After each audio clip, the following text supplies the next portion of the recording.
L'homme est fait de trois parties, du corps, de l'âme et de l'esprit. Mais de ces trois parties, de laquelle prend-on soin le plus? De quelle partie prends-tu soin le plus? Le corps, l'âme ou l'esprit? Je sais que c'est le corps. Ah oui, on aime prendre soin de ce qui est apparent, ce qui apparaît, ce qui est visible. Et on a tendance à négliger ce qui n'est pas visible. Est-ce que c'est en réalité ce qui devrait être? De ces trois parties, quelle est la partie la plus importante? Et comment devrait-on en prendre soin? Point d'interrogation. C'est pourquoi je vous dis bonjour ce matin. J'aimerais vous entretenir sur le thème « Prends soin de l'essentiel en priorité ». Prends soin de l'essentiel en priorité. Deux textes vont meubler notre Aïcha Time de ce jour. D'abord, Matthieu 23, versets 25 à 28, et ensuite, Proverbe 4, verset 23. Commençons par la lecture du livre de Matthieu 23, versets 25 à 28. Là, il est écrit dans la version 8 secondes. « Malheur à vous, scribes et pharisiens, hypocrites, parce que vous nettoyez le dehors de la coupe et du plat, et qu'au-dedans, ils sont pleins de rapines et d'intempérance. Pharisiens aveugles, nettoyez premièrement l'intérieur de la coupe et du plat, afin que l'extérieur aussi devienne net.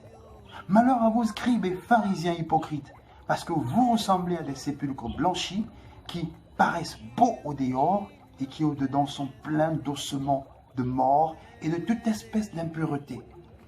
Vous de même, au dehors, vous paraissez juste aux hommes, mais au-dedans, vous êtes plein d'hypocrisie et d'iniquité. » Voilà ce que Jésus disait en son temps aux personnes qui étaient censées être modèles pour la communauté, des personnes bien positionnées hiérarchiquement ou alors ecclésiastiquement, mais qui cependant vivaient dans l'hypocrisie, étaient pourris dedans, étaient beaux à l'extérieur, portaient des vêtements très beaux, bien dressés, bien repassés, blancs, pourtant à l'intérieur, ils sentaient. Il dit qu'ils étaient des tombeaux blanchis. Une interpellation forte que Jésus te fait encore aujourd'hui. Toi qui es chrétien, toi qui n'es pas chrétien. Ce n'est pas parce que tu es bien vêtu, que tu déambules dans la rue, que tu roules dans une belle voiture, que tu parais beau, tu es bien coiffé, tu es bien maquillé, rouge à lèvres, par-ci, noir, etc. Les ongles, tout ce qui est apparent là. Ce n'est pas parce que tu as bien utilisé cela que tu es beau. Jésus, à travers de ces textes, nous révèle que la beauté est d'abord intérieure, avant d'être extérieure. Jésus nous révèle ici que ce qui est prioritaire, ce n'est pas d'abord l'apparence, ce n'est pas l'apparence physique, ce n'est pas le corps, mais c'est ce qui est intérieur. C'est l'esprit, c'est l'âme dont il faut d'abord prendre soin en priorité. D'ailleurs, ceci devient davantage plus clair dans le livre de Proverbes, qui est le deuxième texte de notre échange, chapitre 4, le verset 23. Proverbe 4, verset 23, que je lise pour vous. Garde ton cœur plus que toute autre chose, car de lui viennent les sources de la vie. Là, c'est clair. Dieu nous dit dans ce texte, garde ton cœur plus que toute autre chose, car de lui viennent les sources de la vie. Mais jusqu'à présent, on a pris plus soin de notre apparence. On pense à ce dont on va se vêtir, ce dont on va manger, pour notre apparence toujours. De quelle huile va-t-on se oindre? Quelle est la serviette qu'on va utiliser pour s'essuyer, etc. On pense toujours à notre apparence. Quel fond de teint je vais mettre ce matin, ce jour? Quel rouge à lèvres, quel noir? Quelle perruque vais-je porter, etc. Voilà ce qui nous préoccupe, des choses extérieures. Ce qui n'est pas mauvais en soi. Mais si tu fais tout cela et que tu négliges ce qui est prioritaire, Jésus a pris l'image de la coupe, il a dit, les pharisiens, comme beaucoup d'entre nous, comme moi, comme vous, on a tendance à nettoyer l'extérieur de la coupe et à laisser l'intérieur sale, pourri. Parce qu'on veut que les gens voient ce qu'on veut et non ce qui est. Mais Dieu veut, lui, il veut que l'on prenne soin en priorité de l'intérieur, de notre cœur. Proverbe 4, verset 23 le dit clairement.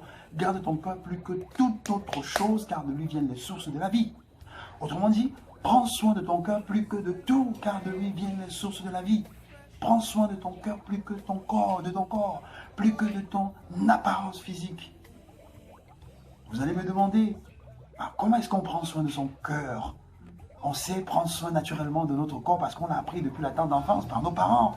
Nos grands frères, nos grandes sœurs nous ont appris à pose-toi tes dents, lave-toi au moins 3 fois par jour, etc., etc. On sait faire cela. Mais comment on prend soin de son cœur?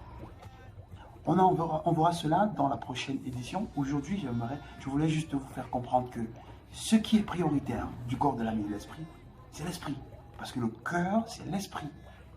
La Bible confond le cœur à l'esprit. Donc c'est ce qui est prioritaire. Nous devons prendre soin en priorité de notre cœur. Car de lui viennent les sources de la vie et non notre apparence. Il faut prendre soin de son apparence, oui, mais dans le texte de Matthieu 23, versets 25 à 28, il était très bien dit expressément que il faut d'abord nettoyer l'intérieur, le cœur, ensuite l'extérieur viendra de lui-même. Mais si dans ton cœur tu es pourri et que tu prends soin de ton apparence, tu es un tombeau blanchi. Tu es un hypocrite. À l'intérieur, tu es ossement, tu es pourriture, tu sens, mais à l'extérieur, tu es beau, tu es parfumé. Et ce genre de personne, Dieu dit, tu sens mauvais. Et il dit à la fin que le sort parce qu'il ne t'a pas connu. Parce que dans ton cœur, tu l'as régné et tu as choisi de paraître beau aux yeux des hommes. C'est ce qui se passe dans notre société. Des personnes haut placées se plaisent à faire ce qui est mauvais. On les appelle d'ailleurs les bandits au col blanc. Ah oui, parce qu'ils sont pourris à l'intérieur et à l'extérieur, ils sont beaux. C'est ce que la société nous enseigne. Dans nos structures éducationnelles, on forme l'homme à avoir une connaissance apparente, pas une connaissance intérieure qui transforme, qui change. On ne met pas l'accent sur la conduite, le comportement, la personnalité. On met l'accent sur les connaissances qui sont extérieures et qui n'apportent aucun changement. Voilà pourquoi la société est sans dessus-dessous. Voilà pourquoi on voit des personnes qui sont debout, mais si on regarde leur vie spirituelle, leur cœur, elles sont courbes. On voit des personnes qui marchent avec élégance, mais si on regarde leur vie spirituelle, leur cœur, on voit plutôt des esprits qui rampent. Parce que l'esprit, on ne prend pas soin, on n'en prend pas soin, on se donne la priorité à l'apparence physique. Réflexion avec laquelle je te laisse. Pensez-y.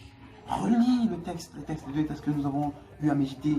Matthieu 23, verset 25 à 28 et Proverbe 4, verset 23. Pensez-y encore et encore. Et pour le plaisir de vous retrouver dans la prochaine édition, je vous dirai exactement comment prendre soin du cœur inspiré de la parole de Dieu.